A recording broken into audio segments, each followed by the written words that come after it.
engaging, and then whatever places that you're engaging around this stuff, if you didn't think that this was a place where maybe you could learn some things about how to live a thriving life, because we all want to thrive. I don't think anybody who's listening here came in and said, you know what I really hope? I'm looking for some more conflict in my relationships. I don't think anybody says that. I don't think any of us are like, you know what would really make my week? Like a major career roadblock. That's what would make my week. None of us are thinking about that. We all want to thrive. No one is trying to live unhealthy. No one is trying to blow up their budget. We all want to live a thriving life. But here's the problem. There's a million voices in culture telling us how to find a thriving life. And so one of the premises in this series is this: God wants you to live a thriving life, and He actually designed you for it. Now that may come as of a surprise to some of us to think that way, but not only do we not want to survive, we want to thrive. I believe you're not meant to just survive, that you were actually created to thrive. And I believe that because of what God says to human beings in the very first book of the Bible, in Genesis 1, when He creates us. Let's read that together. God says this. He says, He blesses them and said to them, be fruitful and multiply and fill the earth and subdue it. Have dominion over the fish of the sea and over the birds of the heavens and over every living thing that moves on the earth. And then it says, God saw everything that He had made, and behold, it was very good. What does God do here? His first words to humanity is a blessing. And what is that blessing? Be fruitful. Be fruitful. And yes, that certainly means be fruitful. Have babies, right? Multiply the people on the earth. But God intended your life to flourish in every way, for your work to be fruitful, for your relationships to be fruitful, for friendship to be fruitful, for creativity to be fruitful. He created you and He created me to thrive. We're actually designed for it. But we have a problem.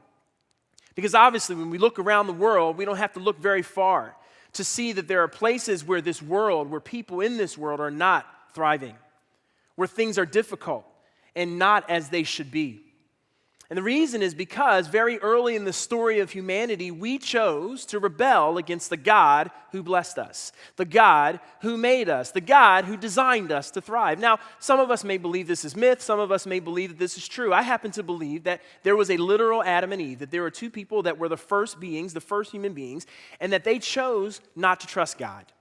They chose to look elsewhere for what it meant to thrive. And when they did that, the Bible calls that decision sin. And sin creates a world where we don't always thrive. In fact, the New Testament of the Bible puts it this way. It says, since we've compiled this long and sorry record as sinners, both us and them, meaning both us and Adam and Eve, and proved that we are utterly incapable of living the glorious lives God wills for us. Here's what I believe. I believe that because of sin, we have default ways, or we have default desires that we think will lead to a thriving life, and they actually work against a life that is thriving. I have those ways. You have those ways. And thankfully, God does not leave us in this predicament. Jesus is God's answer to our sin problem. Jesus is God's answer to a life of thriving. And Jesus put it this way himself in John 10:10. He said, the thief comes only to steal and kill and destroy. There is a spiritual enemy. The same enemy that tempted Adam and Eve not to trust God is the same enemy that tempts you and I not to trust God. And Jesus says He comes to steal, to kill, and to destroy, to take away a life of thriving. But Jesus said, I came that they may have life and have it abundantly. So in this series, when we talk about a thriving life, when we talk about a life that is fulfilled, a life that is enriched, a life that is the life that we want to live, we're talking about life as God intended it in Genesis chapter 1.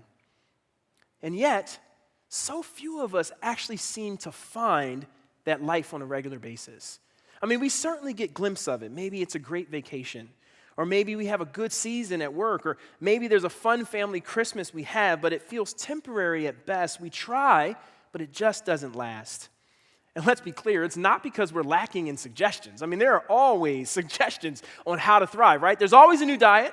There's always a new diet. There's a new job that may seem like that's the place where I'm going to thrive. We can find new hobbies and think this is the way I'm going to thrive. We can look for a better vacation. We can try a juice cleanse. We can try CrossFit. I love people who do CrossFit. I've never tried CrossFit. I really want to try it. But one of the things I know is, do you know how you can tell a person who does CrossFit? Do you know how you can tell? You don't have to worry about it. They'll tell you. They'll tell you, right? Have a little fun at my CrossFit friends' expense. But no, I mean, CrossFit, whatever it is, side businesses, new workout routines, all the clickbait that we click on, we're always looking for something to fill that gap. And we try, but we find it doesn't satisfy. And here's the reason why. Here's the big thing that's going to be unique about this series. God's ways to a thriving life are countercultural. What that means is, it's not the thing that you think it would be. God has ways that enable us to thrive, and oftentimes they go against our default desires. They go against the thing that we're most attracted to, and yet they're the thing that's most beneficial for a life that's thriving. So you know what I hope? I pray this series is a treasure hunt for you. I pray that in this series, as we unlock these principles, it's like finding treasure in a field. Because really what this series is about is not just the words of Jesus. I mean, we can all kind of maybe wrap our minds around the teachings of Jesus and the value that they have for living a thriving life. But what we're really doing is going beneath even the meaning of the words of Jesus to the way of Jesus. See, Jesus had a way in which he lived. And he had a way in which he invited us to live. And so for the next 3 weeks, we're going to look at 8 principles that Jesus models and that the Bible supports lead to a thriving life. Principles that will not be in any particular order, but principles that work. And I'm going to tell you right now, some of these principles you're going to hear and you're going to be like, man, I'm doing that. And way to go, keep doing that. And then there are going to be others that we listen to and say, man, that's a little bit challenging for me. So the way this is going to work is every week is going to be basically 3 kind of mini TED Talks, all by the same speaker, but just like 3 unrelated but connected through this through line of how to thrive kind of talks, about 10 to 12 minutes long a piece. And so this is the first one, just kind of laying out the series. I'm going to give you 2 more today. But here's what these principles require. These 8 principles require faith. They require us to believe that the God who made you, the God who in Genesis blessed you and said, be fruitful and multiply, that same God, his ways are actually the best ways to thrive. And in fact, if this series is going to be most helpful to you, it will be because you don't just come and listen and get new information, but you actually shift priorities. You take action. You actually follow through in faith and try the things out that we're going to be talking about. I know that's a big ask, particularly if the countercultural principles run up against things that you might feel right now. But I'm telling you, in my experience, these principles, they work. And choosing to invest in them, man, it's totally, totally worth the effort. And we're going to do this as a team. So we've created a hashtag #HowToThrive. And what we're going to be doing over the course of this series is sharing with each other what we're learning about these principles. We're going to be sharing insights. Man, we can share failures or we can share successes. We can learn from both, but as a team, collectively, wherever you are as a part of our Crossroads community, we want to grow together on #HowToThrive. I'm really excited about this series. I think it's going to be a good one. So are you ready? Are you ready to learn how to thrive? All right, well, here we go.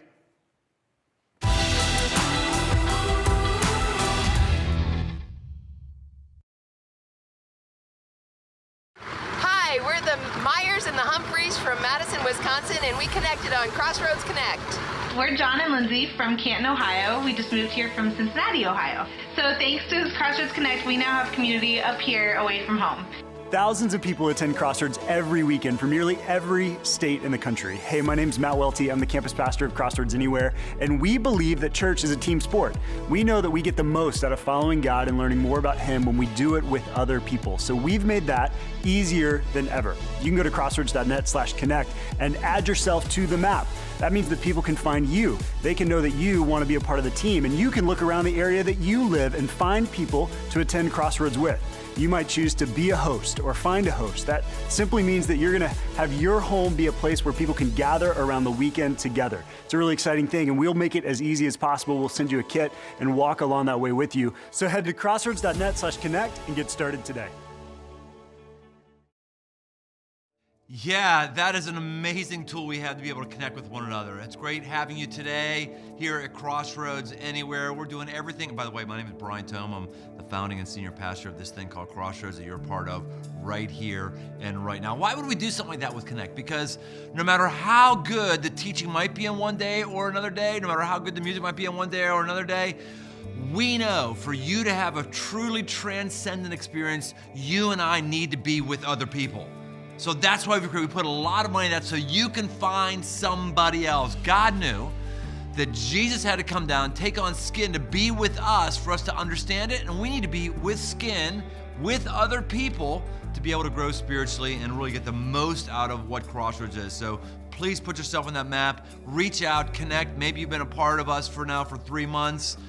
I don't know how long, but hey, go ahead and move. Try something different. You'll be really glad you did. A couple of things I want to talk about today. In talking about being with other people, small groups, group life are a big, big thing for us. And maybe you're with somebody right now doing Crossroads Anywhere and there's a specific